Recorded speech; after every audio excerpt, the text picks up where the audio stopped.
Hello, my beautiful co-creators of the new paradigm. Thank you for tuning in or for tuning in again if you've been here before. My name is Wieteke. I'm an artist, a channel, a consciousness explorer, and a dream archaeologist. And in this video, I am excited to share with you a dream that I had in 2018 or 2019, around and about, within which I strongly got the sensation that I was being shown a future version of Earth and how we as humans will be learning or developing our sense of our greater self and our persona self make up, so to speak.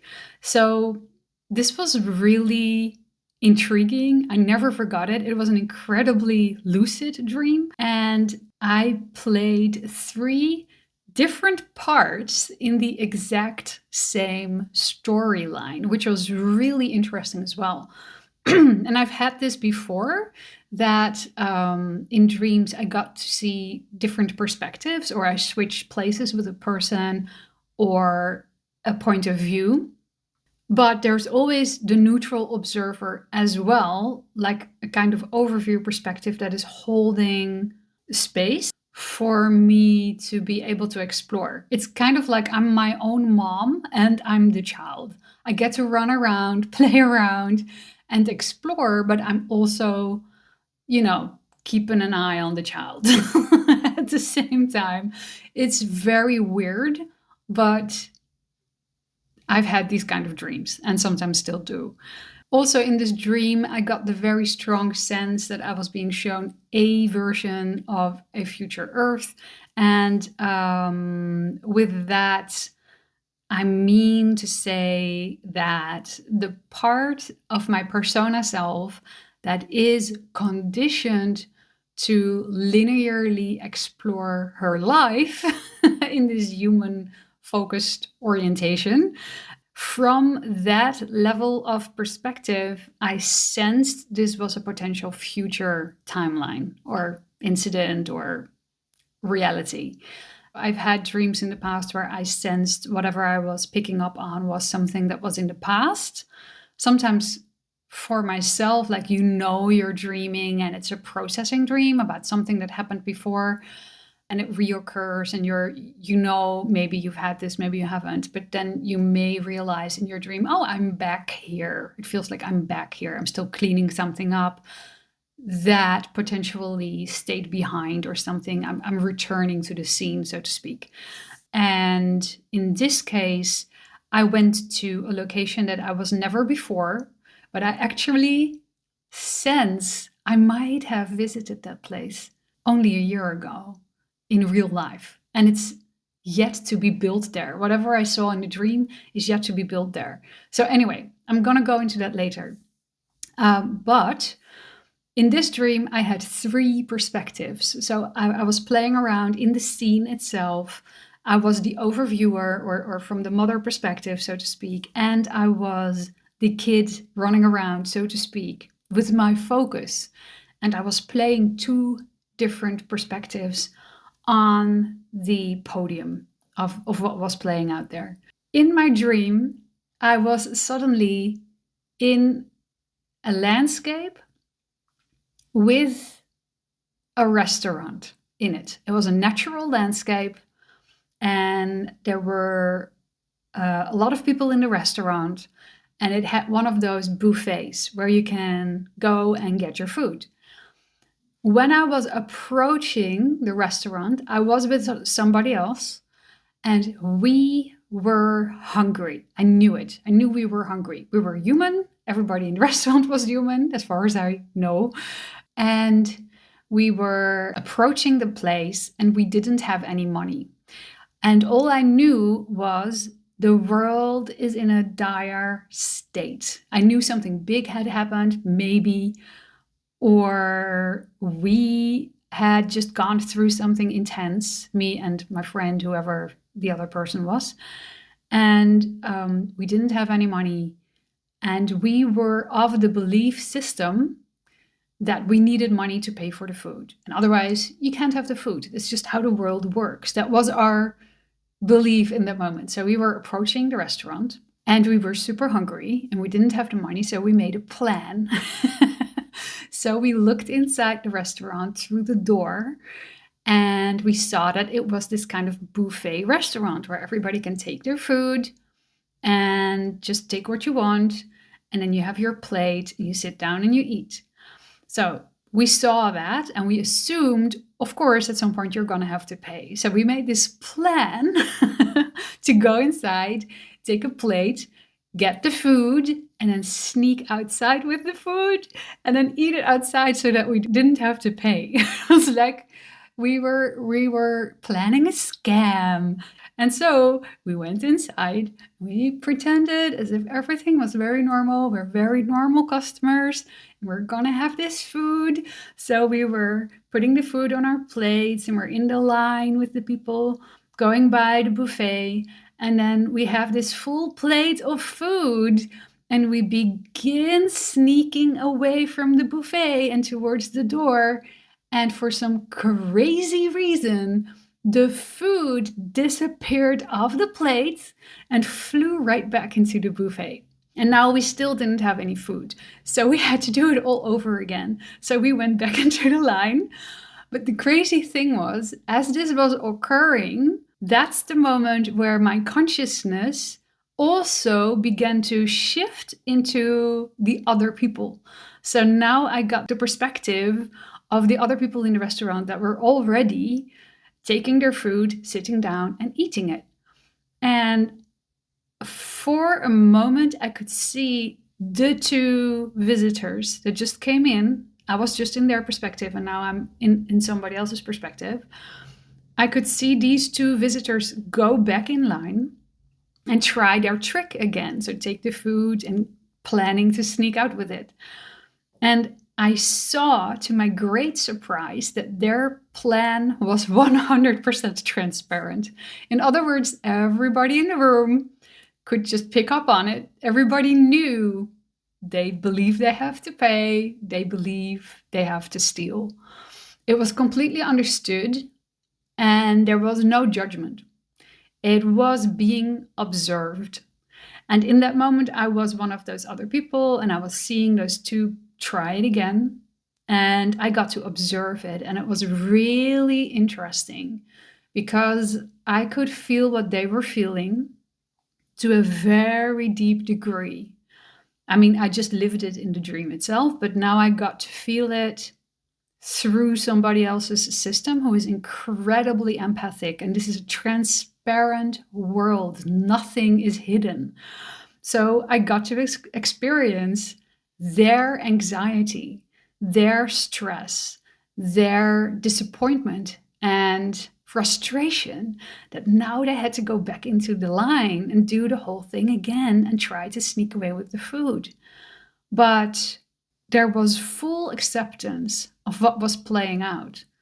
And also, it was as if the universe itself or the environment or maybe the restaurant or the energy field between all the participants, including the two little thieves, was creating along. Or maybe it was everybody's bundled higher self consciousness, or just the collective consciousness field seemed to be an active player as well, which was really weird.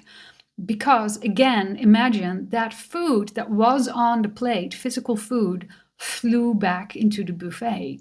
It couldn't be stolen. It was not possible because it wasn't possible to take something from misalignment. And how, I mean, if that would happen in this world, I mean, right, where we are today, that would be unthinkable. This is a dreamscape. It was a little glitchy. I mean, the way the food flew back, it didn't fall onto the ground. It wasn't a mess. It just went back exactly to where it came from. As if the entire environment of the restaurant was a learning school. It was a playing field for growth. And what could be learned there was self-love. and surrender and acceptance. So as these two tried it again to get to the food and to steal it, they again for the second time now walked away with their plates, and the same thing happened. Their food, whoosh, just went back into the buffet. And now they started to get more agitated, and as a result of that, they actually began to wonder, how in the world is this happening? They began to wake up. They took more time now to observe their surroundings and to see how other people were enjoying their food and how things were working over there. And that's when they realized you do not have to pay. The food is for free, but it can only be enjoyed when you know you are worthy of enjoying that food. And if you feel you have to steal it, you don't actually consider yourself truly worthy of it. Because, the act of stealing, in essence, is, at least in this world, let's put it that way, in this particular platform, it wasn't an option. Not really. Because stealing is hiding, and you couldn't hide anything. I think that was probably the reason. And everything was transparent, so why would you? I mean, you couldn't. So the most interesting thing for me was that I got to see this entire storyline from a third point of view, where I was just, having the overview of the entire storyline playing out, as if I'm a camera somewhere against the ceiling and I can just see the whole thing. And I got to be in the conscious awareness of the people present, the visitors, or potential, you might call them intruders if you would look at them from the old paradigm point of view, and the people who were already there, the regular guests who knew you don't have to pay. But what was particularly remarkable is that nobody said anything. Nobody spoke a word. Nobody was speaking in general. There was no talking. People were just there and doing their thing, eating, enjoying the food, being together. And communication, I'm gonna assume, was completely telepathic on all levels.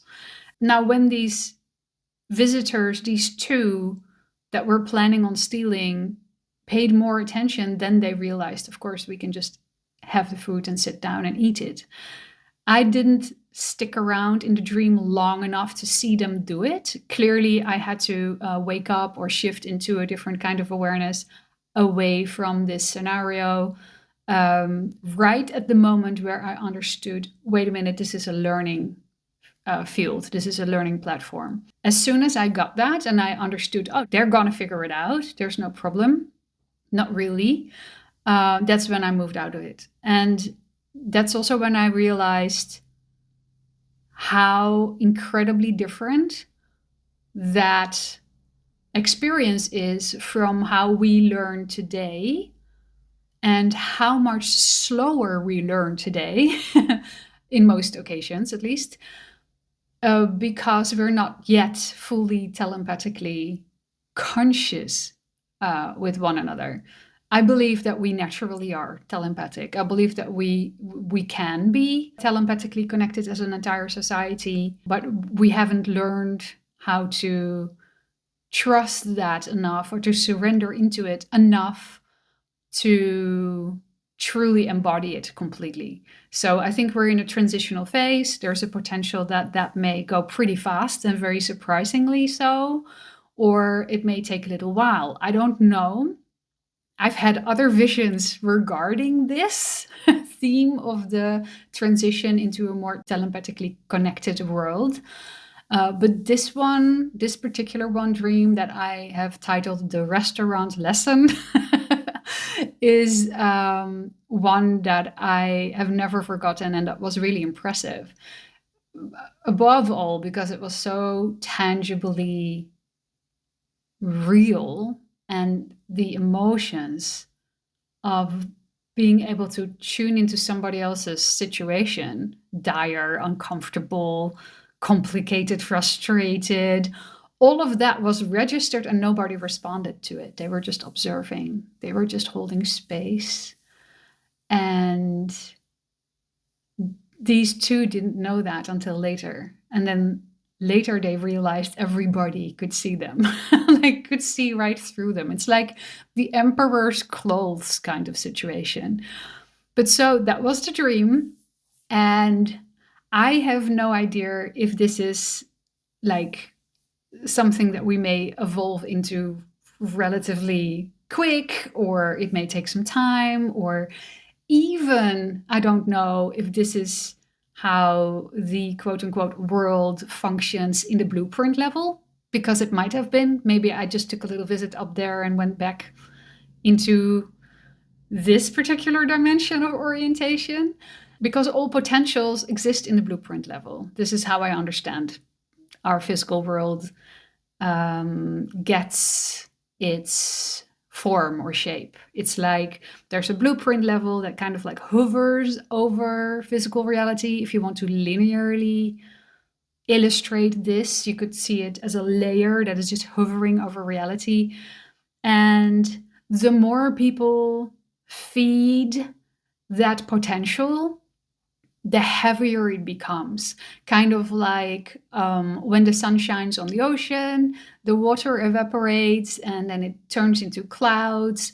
And the more water turn into clouds, the heavier the clouds become with this rain. You know, now there is the potential for rain is present in the clouds. And as the wind blows and it hits some cold front or whatever, I don't know exactly how that works, then it begins to rain. Eventually it begins to rain. And the raindrops fall down from the clouds and land back on the earth as water, as rainwater. And that's kind of how I look at the blueprint level. The condensed water is our thoughts and beliefs. It's what we as human beings upload, in a sense, if you want to use a computer term, what we upload into the cloud. Oh, this is a beautiful, I love I love how that matches this metaphor. Okay, so we upload our beliefs and our ideas into the cloud. The cloud becomes heavy and heavier and heavier. And then eventually it begins to rain, which means whatever was in there, whatever we accumulated as a potential, can then solidify into matter and become dense, appear in the physical reality as one of the physicalized, crystallized versions of reality that we have co-created, that we have allowed ourselves to align with in that moment. So perhaps this dream was just me visiting one of these potential timelines that is up there in the cloud and that may never rain down on Earth, or maybe it will. I don't know. Or maybe it does have enough potential for it to be tapped into by me and maybe also other people. There's so many people in the world that have had dreams about future versions of Earth where we are already telepathic, or where people can just speak with animals. Everybody can speak with animals. I can't wait. I mean, I also believe that's already also right now completely possible, and it happens a lot between people and animals. But it just gives me great joy to think that everybody could just do that. And I think it would, one, clear up a lot of misunderstandings, and two, this is a bit of a side road, but one of my passions, animal communication. It would also, or it might also, cause quite a bit of alterations to how we are relating to animals today, because a lot of pet owners don't exactly understand what their pet is thinking or how intelligent animals actually are. I can't even begin to think about the implications for the meat industry. I mean, you wouldn't want to work there. I don't think you could. I don't think you could work there as a human being if you're fully telepathic and you can completely understand the animals. So there's that, just my personal opinion. So that would be pretty weird. Yeah, there's so many implications that come with a completely conscious animal communication awareness in mankind. And even for pet owners, because we very often think of ourselves as pet owners, we think of ourselves as kind of like the parents. And as if we need to tell our pets what to do, when to do it, and so forth. Whereas they're so incredibly, they do have this very independent stream of thoughts and ideas. For instance, I once heard somebody say, "Oh, animal communication, that would be great. Then I can just tell my pet to be home by, 7 or something when it gets dark." But if your cat likes, if it's about a cat, say your cat likes to play outside when it's dark, or hunt, or have an experience that is to the cat sacred, mystical, absolutely amazing. It's what makes them feel alive to such a deep degree. It's so precious to them to have that experience, to be under the stars with your paws on the ground and just to have this full body experience of being in the night. I mean, cats are nocturnal beings. We can't even begin to understand how amazing it is for an outdoor cat to get that freedom, to have that freedom. So if you're a pet owner and you think your cat should be home by 8 and you're like, yay, animal communication, now I can just tell them, be home before the dark. The thing is, your cat may very well reply by sending you the full-blown experience of what it is like for them to be outside in the night and how awesome that is. And the second you get to feel that, you probably don't want to ask them to limit themselves anymore, because that's what you're asking of them when you say you have to be home by 8. And this is something a lot of people haven't begun to think about, or then all these other factors come into play. But hey, it's dangerous at night and blah, blah, blah, and cars and things and all the human reasons that we may have that underline why the pet should be in the house when it's dark. And in this world, this timeline, maybe that is true, or maybe it is valid. I don't know exactly. I mean, this is different from pet owner to pet owner and to their pets. But receiving the full-blown message from an animal, I know from my own experience that your pet may tell you something you don't want to hear. And if you're willing to listen to them and relate to them as an equal, it becomes a whole different ballgame. You're not the parent. You have agreed to be the one that delivers the food, in a sense, on a level, on soul level or whatever. And the cat or the dog or what have you has agreed to play the part of pet. But very often the pet, in one way or another, is the actual parent, is what I've seen from my animal communication observations. Very often the pet is the teacher and reflects back to the owner, or the caretaker rather, things they need to see about themselves. And sometimes they're super loving space holders and they're comforters and they have all kinds of soul agreement, connections with their caretaker. But they have opinions, and sometimes these opinions are pretty big and they're not always in alignment with what we as humans think is best for the pet. Okay, that was quite a detour, but anyway, to bring it home to this potential future version of Earth, it might have been something from the blueprint level. It definitely was a preview of a fully telepathic world. And what was really interesting too was that the people who were still exploring the self-love factor and the self-acceptance component, they initially didn't realize how quote unquote naked they were. They didn't realize that everybody could read their intention. And it was so cool, actually, in a sense that nobody was showing them either. They were just playing along. We don't know what you're doing. You want to steal? Have the experience of stealing. It's not going to work. We know it's not going to work, but go ahead. This is a playing field. We're not judging you. Go ahead. And that is just the world upside down from where we are living right now with our attention and our focus and our mindset and our beliefs. It's so different. It's so different.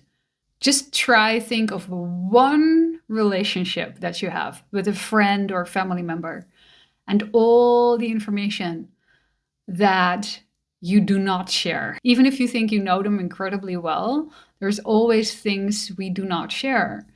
And even if it is your intention to be completely open, the moment you have a full-blown telepathic communication, it can be a shocker. Yeah, I had it a few years ago. There was a miscommunication with a person, and I just so deeply desired to understand them better. So there was this genuinely heartfelt desire to understand where they were coming from. I didn't get it, and we couldn't communicate. It was really hard. As this was playing out, there was one night where I got to receive, I would say, that other person's background energy. I don't know how else to say it. I got to have a little peek behind the scene, behind the curtains of their facade. And I guess it was because I wanted to understand them so deeply, and I had that really deeply felt desire, and it was granted to me to my own great surprise. And maybe it must have been a co-creation. I guess maybe on some level that other person also wanted to be understood by me, because I guess on a subconscious level they agreed to it because we met each other on this higher dimensional playing field. And I got to see their vibration, the core energy, and just for a few seconds, but wow, I was blown away, because if you could compress into a few seconds somebody's entire childhood, their upbringing, their griefs, their challenges, their disappointments, their frustrations, everything, and then you could understand their puberty and see how they started rebelling against the world to mask for all of the stuff that had happened in their early childhood. And then you would see them move through early adulthood and into adulthood, and you got to see all the layers of the onion, and you would just receive that in some kind of mass understanding, like an injection of truth. Absolutely crazy. And it shook me. I was instantly awake also after that. I shook awake. I was like, whoa. And I literally don't even have the words for it. And this is one other human being. I mean, and that to me, I mean, we may suspect how different it is to be somebody else, to stand in somebody else's shoes, have their point of view. This was beyond words. It was literally beyond words. It was so all-encompassing. Up until this day, I'm like, wow, that we have no idea. Every single human being onto themselves is like a miniature cosmos. We have so many flying components, like stars and comets and moons and rings around planets and stuff, all in our own little universe, with opinions about this and that person and this thing and that thing. It's amazing. We are such richly filled universes. Really, we are all our own version of reality. And it's stunning to get a glimpse of that. This was just a glimpse. So this age-old saying of get to know yourself or know thyself truly is the key to the kingdom of heaven. Because when we understand ourselves, we can open up to a level of knowingness in ourselves that allows us to open up to other people's version of reality and co-create a new world together, a heaven on earth, I believe. And yeah, but that's also is my personal belief, my sensing. I might be off. But I'm super curious to hear from you guys if you have ever had a kind of dream that was close to this restaurant lesson that I dreamt about, or if you've had any other kind of dream that has to do with collective telempathic future versions of Earth. Love to hear. This is it for today. Thank you so much for exploring with me. Love to read your thoughts, ideas, opinions, and experiences in the comments below. And I'm looking forward to see you in the next one. Have an amazing rest of your day. Bye.